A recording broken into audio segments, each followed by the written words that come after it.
besar kain batik kuno yang display di sini, pewarnanya masih menggunakan warna alam. Kenapa? Karena dibuat sebelum abad 20.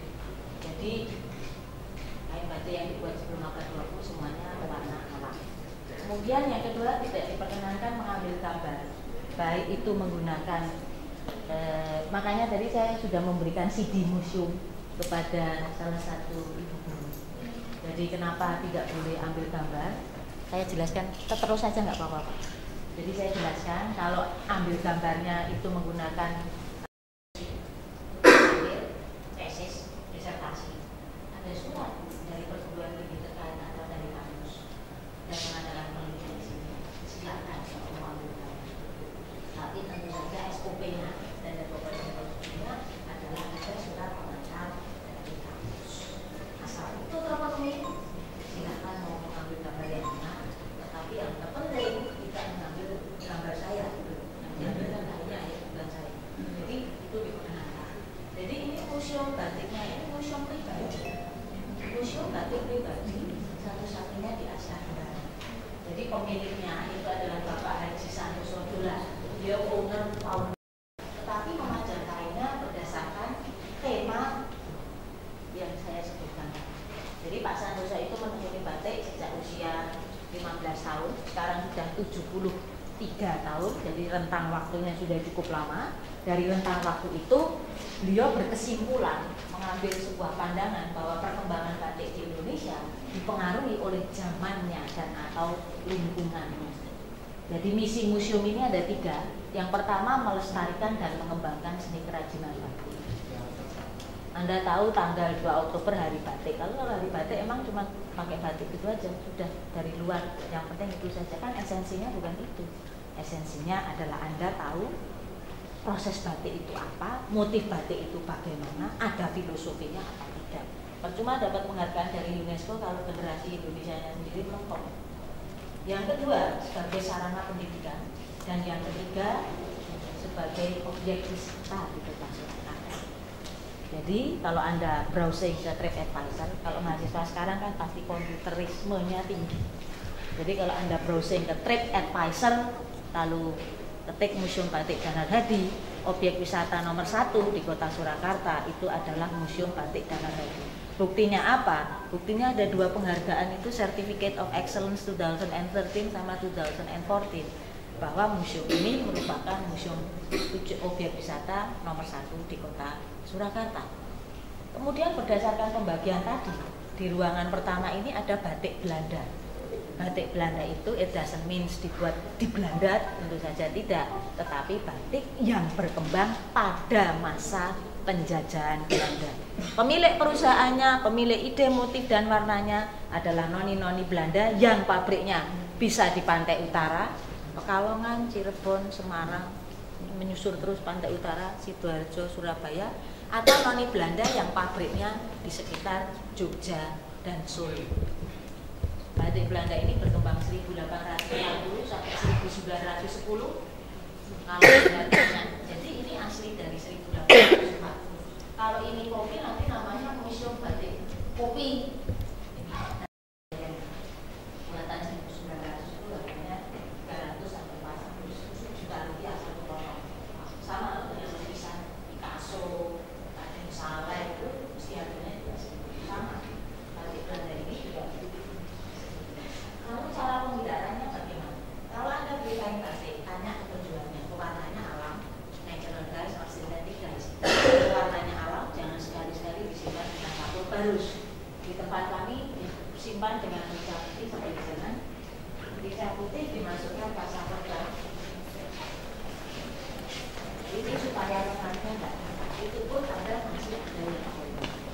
Jadi kalau warna batiknya warna alam, kemudian ada di pojokan itu ada 4 bulan. Itu bulan saja. Jangan sekali-sekali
Bahan penyusun lilin batik di Indonesia ada 7 ini.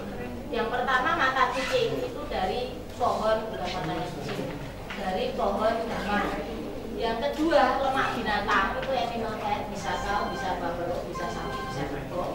Lalu parafin, sama kalau mati lilin geladakan itu recycle wax. Lilin kote itu dari lebah beeswax.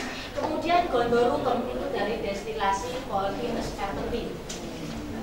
Microwax baru digunakan setelah abad 20 kalau pewarnanya kimia, karena jenis pewarna indigo salt hanya bisa. Kemudian Madura, Cirebon.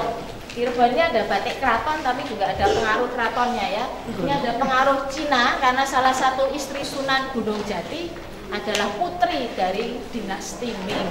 Makanya ada Megamendung. Jawa Barat itu kan ada Megamendungnya ya. Jadi ini museumnya ini tadi ada ibu dosen yang nanya kalau yang mengunjungi umum bisa. Di museum ini mau yang berkunjung 1 orang, 2 orang, 5 orang, 50 orang harus ada pemandunya. Kemudian cara pemeliharaannya nanti kalau sudah setengah 5, kain-kain ini yang jumlahnya 500 tadi dari depan ke belakang tutupi kain putih semua. Besok pagi jam 8 buka lagi.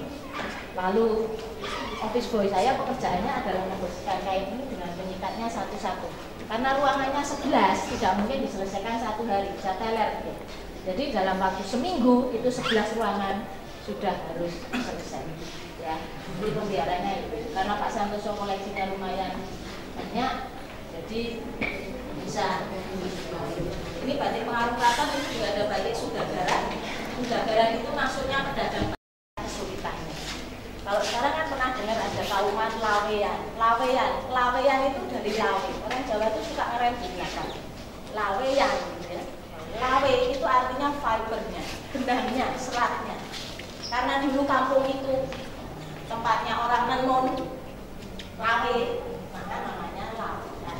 Setelah perusahaan pertenunannya berhasil, jadi pengusaha batik karena bahan bakunya batik itu kan kain yang sebelum abad 20 kita impor, morinya impor langsung morinya, bisa dari Belanda, bisa dari Jepang, bisa dari Inggris, bisa dari India.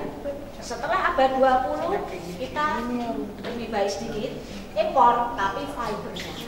Lalu spinning, weaving, finishingnya di Indonesia, tapi tetap impor. Jadi lucunya batik itu budaya seni tradisi kita, tetapi bahannya yang untuk buat itu impor. Karena mau warna alam itu satu warna terutama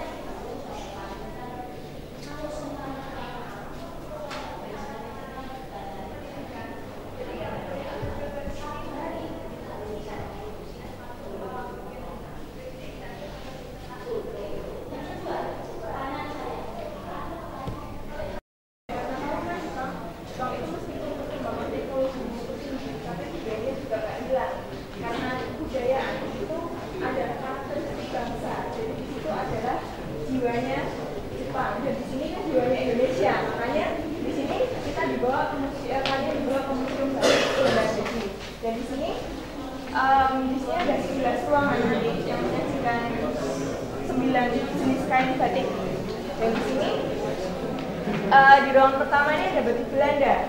Batik ini berkembang pada masa penjajahan Belanda, jadi bukan dibuat di Belanda. Jadi di sini berkembang pada tahun 1840 sampai 1910. Jadi yang punya pabriknya itu adalah noni Belanda dan yang mendesain motifnya pun juga noni Belanda. Makanya sini ada di sini seperti sugetan bunga dan ada kapal kuda di dalam. Kapal kuda itu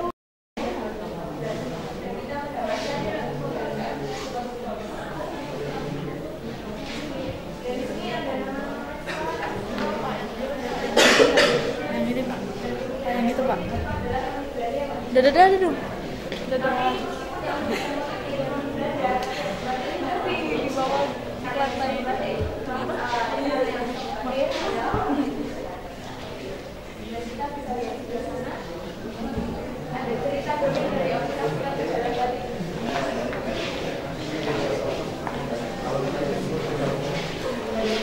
di sini ada Little Red Riding Hood, ada Snow White dan ada Hansel and Gretel.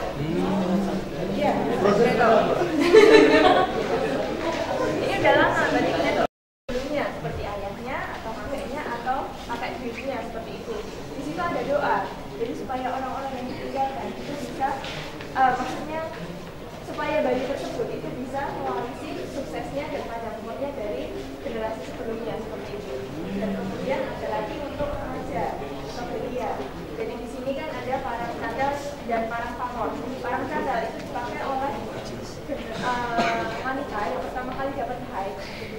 dia ada upacara tertentu dan dia dipakaikan parang cantel. Di situ ada doa supaya di sini ada titik warung India. Di sana itu ada jeans. Jeans itu printing dari Coromandel. Pedagang Coromandel membawa printing itu ke Lasem dan Cirebon pada abad ke-16. Kemudian karena importnya printing itu semakin sedikit dan permintaannya banyak, makanya harganya mahal. Kemudian oleh pengusaha Cina yang ada di Lasem dan Cirebon, mereka punya ide untuk dua manekin. Itu adalah gaya Solo. Ini gaya Solo. Dimulainya kalau pakai jari, miringnya ke kiri, serongnya. Jadi dari kanan atas ke kiri bawah. Kalau lalu garis putihnya ini namanya seret, seretnya di dalam, nggak kelihatan. Ini gaya Solo. Kalau Jogja kebalikannya. Kalau Jogja seperti ini, dari kiri atas ke kanan bawah, seret atau garis putihnya dalam batik, pinggiran batiknya ada di luar. Jadi orang dulu membedakan antara orang Solo dan Yogyakarta dilihat dari busananya atau jarinya. Jadi itu namanya motif parang, seperti ini motif parang. Semua motifnya diagonal, ada persegi-persegi 4 seperti ini, namanya melinjon. Itu namanya motif parang. Motif miring lagi atau geometris, tetapi tidak ada persegi 4-nya atau melinjon, itu namanya lereng. Jadi kedua motif itu adalah motif larangan yang tidak boleh kita pakai kalau masuk ke dalam keraton. Jadi kalau misalnya saya pakai baju ini, masuk ke dalam keraton tidak boleh, karena motif itu hanya boleh digunakan untuk raja dan keturunannya. Jadi kalau di luar pakai untuk raja.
Kontan. Mas, yang foto yang mana, Mas? Itu. Esyar. Itu aja itu.